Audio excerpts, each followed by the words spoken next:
Imagina un istmo de tierra tan estrecho que, en su punto más delgado, tiene apenas 80 kilómetros de ancho. Un puente geológico entre dos continentes, atravesado por dos cadenas montañosas, azotado por dos océanos, salpicado de volcanes activos y dividido entre 7 países que, paradójicamente, comparten todo pero no logran avanzar juntos. Eso es Centroamérica, un lugar donde la naturaleza diseñó algo extraordinario y al mismo tiempo construyó uno de los mayores obstáculos para el desarrollo humano del hemisferio occidental. Hoy vamos a explorar por qué la geografía de esta región no es solo un escenario, sino también una sentencia. Deja tu like, suscríbete y comparte. Comencemos. Para entender la trampa geográfica de Centroamérica, primero hay que entender qué es Centroamérica. El istmo centroamericano tiene una extensión total de aproximadamente 523.000 kilómetros cuadrados, lo que es más pequeño que el estado de Texas. Sin embargo, en ese territorio conviven 7 países: Guatemala, Belice, Honduras, El Salvador, Nicaragua, Costa Rica y Panamá,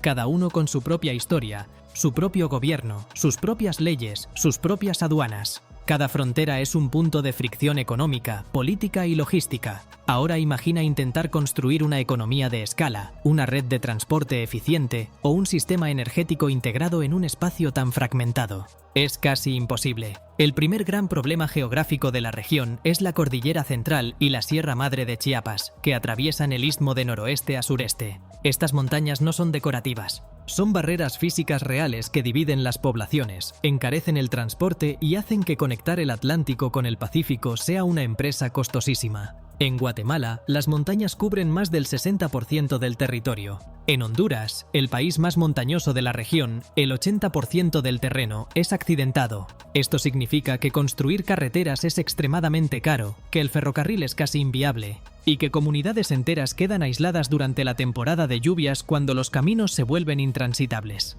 Y hablando de lluvias, la temporada lluviosa de Centroamérica no es una suave garúa. Es una máquina de destrucción periódica. Guatemala recibe entre 1.000 y 3.000 milímetros de lluvia al año según la región. Honduras puede recibir más de 3.000 milímetros en algunas zonas. En 1998, el huracán Mitch mató a más de 11.000 personas en la región, destruyó el 70% de los cultivos de Honduras y dañó infraestructura equivalente a 50 años de inversión en el país. No fue un evento aislado. La región es una de las más golpeadas del mundo por fenómenos hidrometeorológicos. Cada año, las inundaciones, deslaves y huracanes destruyen lo que tomó décadas construir. Así es imposible acumular riqueza nacional. Pero el agua no es el único problema. Centroamérica está ubicada sobre el cinturón de fuego del Pacífico y sobre la zona de subducción entre la placa del Caribe y la placa de Cocos. El resultado, una cadena de volcanes activos que atraviesa toda la región de norte a sur, con más de 50 volcanes, de los cuales al menos 19 han mostrado actividad en tiempos históricos.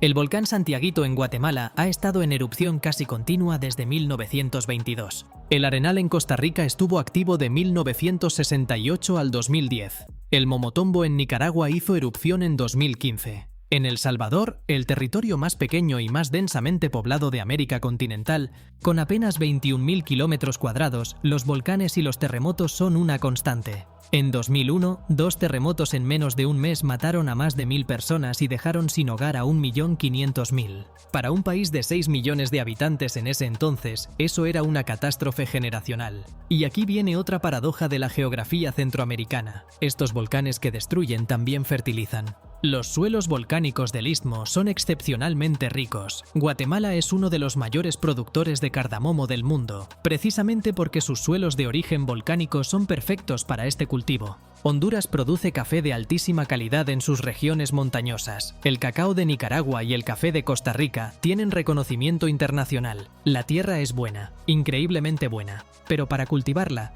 explotarla y exportarla, necesitas infraestructura, necesitas carreteras, puertos, energía eléctrica estable, y eso es exactamente lo que la geografía dificulta construir.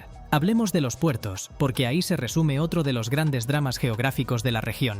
Centroamérica tiene costas en 2 océanos. Eso debería ser una ventaja enorme para el comercio. El problema es que la mayoría de los puertos del Atlántico, que sería la ruta natural hacia Europa y la costa este de Estados Unidos, están en zonas de clima extremadamente húmedo y lluvioso, con poca profundidad y alta vulnerabilidad a tormentas. Puerto Cortés en Honduras es el más grande del Atlántico centroamericano, pero enfrenta constantes limitaciones. Del lado del Pacífico, la situación no es mucho mejor. Muchos puertos no pueden recibir los buques portacontenedores de mayor tamaño. Solo Panamá, con el canal, tiene una infraestructura portuaria verdaderamente competitiva a nivel mundial. Y Panamá es precisamente la excepción que confirma la regla. Panamá tomó su posición geográfica, la parte más estrecha del istmo, y la convirtió en su mayor activo. El Canal de Panamá, que une el Atlántico y el Pacífico en apenas 80 kilómetros, genera al país más de 2.500 millones de dólares al año en ingresos. La economía panameña es la más robusta del istmo y tiene el PIB per cápita más alto de Centroamérica.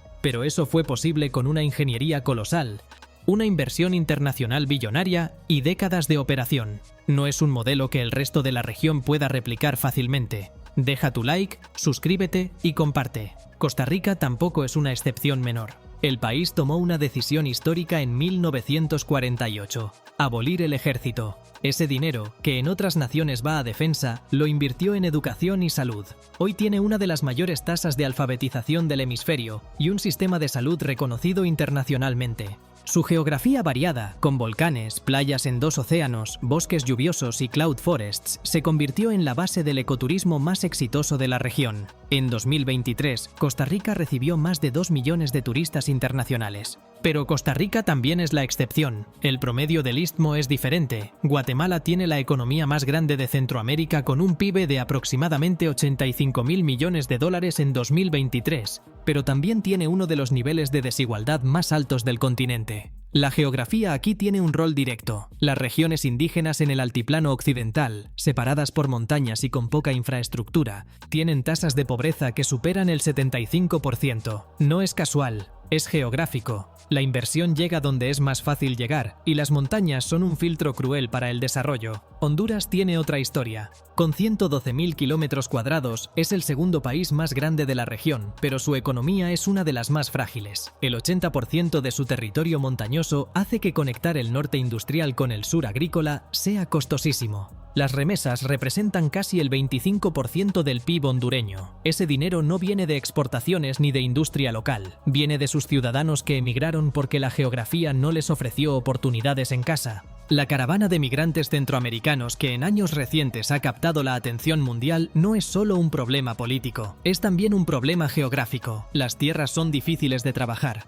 El clima es impredecible, los desastres naturales son frecuentes y la conectividad para acceder a mercados internacionales es limitada. Nicaragua, el país más grande del istmo con 130.000 kilómetros cuadrados, tiene 2 grandes lagos en su interior. El lago de Nicaragua, también llamado Cocibolca, con 8.000 kilómetros cuadrados, el lago más grande de América Central y el 10º más grande de América Latina, y el lago de Managua. Estos lagos son un recurso enorme pero también una complicación. La ciudad de Managua, la capital, está ubicada a orillas del lago de Managua, en una zona de alta actividad sísmica. En 1972, un terremoto destruyó el 90% de Managua y mató a entre 5.000 y 10.000 personas. La ciudad se reconstruyó, pero sin un centro urbano definido, de forma dispersa y desorganizada, lo que hoy hace que sea una de las ciudades más difíciles de gestionar logísticamente en la región. El Salvador es el caso más extremo de todas las paradojas geográficas centroamericanas.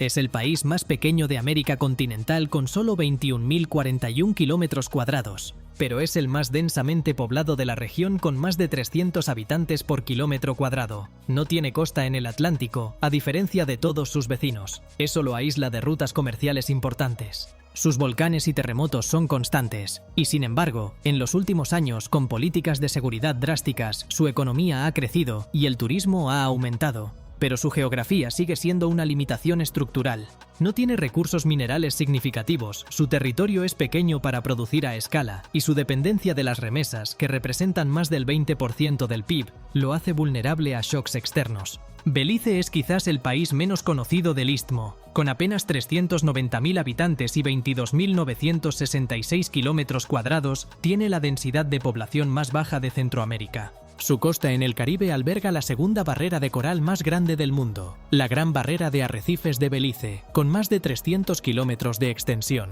Es Patrimonio de la Humanidad de la UNESCO desde 1996. Eso es un tesoro para el turismo. Pero Belice también tiene selvas tropicales que hacen que conectar su interior con la costa sea complicado, y su economía, aunque estable, es pequeña y dependiente del turismo y de la exportación de azúcar y citrus. La conclusión no es que Centroamérica está condenada. La conclusión es que su geografía exige soluciones extraordinarias para problemas ordinarios. Construir una carretera aquí cuesta más que en la planicie norteamericana. Mantenerla también. Un terremoto puede borrar décadas de inversión en horas. Un huracán puede destruir una cosecha entera. Las montañas fragmentan mercados que de otra forma serían eficientes. La estrechez del istmo, que para el comercio internacional es una ventaja potencial, requiere infraestructura que pocos países de la región pueden financiar solos. La integración centroamericana, que en teoría tiene sentido geográfico, históricamente ha sido bloqueada por diferencias políticas. Hay proyectos que intentan cambiar esto. El Corredor Seco Centroamericano, que cubre partes de Guatemala, Honduras, El Salvador y Nicaragua,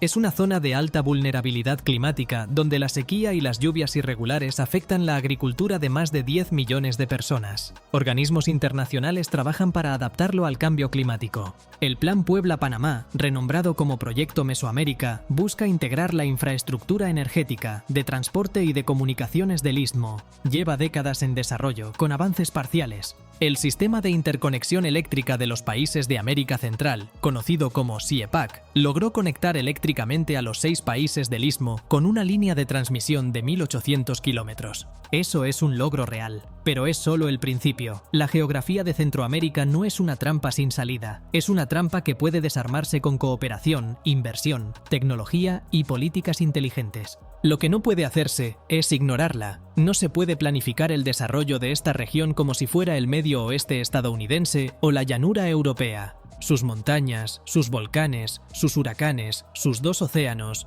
su estrechez, su biodiversidad extraordinaria. Todo eso es el punto de partida, y entenderlo con precisión es el primer paso para no seguir repitiendo los mismos errores durante los próximos 100 años. Deja tu like, suscríbete y comparte. Hasta la próxima.